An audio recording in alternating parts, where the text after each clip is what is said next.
জ্বালা শুধু অন্তর জ্বালা। মাসুদ কামালের সব থেকে বেশি জ্বালা যে ছাত্ররা একটা রাজনৈতিক দল ঘোষণা করলো বা একটা রাজনৈতিক দলের যে আত্মপ্রকাশ ঘটলো, এখানে নাকি হাজার হাজার কোটি টাকা খরচ হয়ে গেছে। ইতিমধ্যে একটা প্রোগ্রামে তাদের হাজার কোটি টাকা খরচ হয়ে গেছে। এই টাকা তারা কোথায় পাইলো?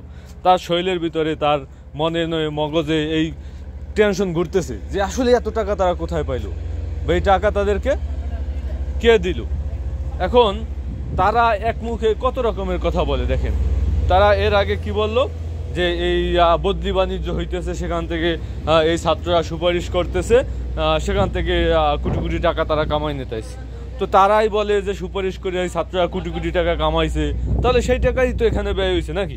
তাদের কথার ভিতরে কিন্তু উত্তর আছে। এখন তারা যদি ওই বাক্য তো প্রত্যাহার করতে হবে যে না, তারা কোটি কোটি টাকা সুপারিশের মাধ্যমে কামায় নাই, তারা এটা কিভাবে করলো, ঠিক আছে? যে এই কাজটা, এই যে একটা কোটি কোটি টাকা তারা কই পেইল, এই প্রশ্নতে সে এখন করতে পারে।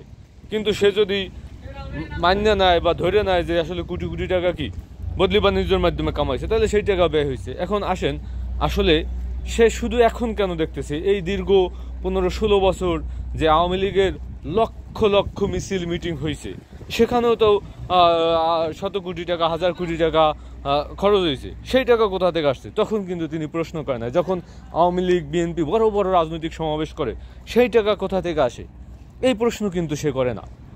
সেই টাকা যেখান থেকে আসে, এই টাকাও এখান থেকে আসে, এটা স্বাভাবিক জিনিস। তারপরও আমি মনে করি এটা সরকারের, যেহেতু একটা জুলাই গণ অভ্যুত্থানের মাধ্যমে দিয়ে এই রাজনৈতিক দলটা হয়েছে বা রাজনৈতিক দলটা তারা যাত্রা শুরু করছে, এখানে সরকারের উচিত এই আপনার রাজনৈতিক দলের ফান্ডে কোটি টাকা দিয়ে দেওয়া উচিত। এদেরকে 500, 1000, 2000 কোটি টাকা দিয়ে দেওয়া উচিত যে তোমরা যেহেতু এই জুলাই আগস্ট গণ অভ্যুত্থানের মাধ্যমে এই দেশের মানুষকে মুক্তি দিয়েছো, তোমরা যেহেতু রাজনৈতিক মাঠে আসছো, তোমাদের রাজনৈতিক কার্যক্রম পরিচালনা করার জন্য তোমাদেরকে কি 500 কোটি টাকা দিয়ে দিলাম। এই কাজটা কিন্তু সরকারের করা উচিত, ঠিক আছে? এখন এই সরকার এই কাজটা কেন করতেছে না? এই দাবিগুলো আসলে তোলা উচিত, কিন্তু না, সুশীল সমাজ দাঁড়াই গেছে। হ্যাঁ, এইটা কেন হইতেছে, এই টাকা কোথায় পেলো, ওই টাকা কোথায় পেলো, এই ধরনের উদ্ভট কথাবার্তা তারা বলতেছে।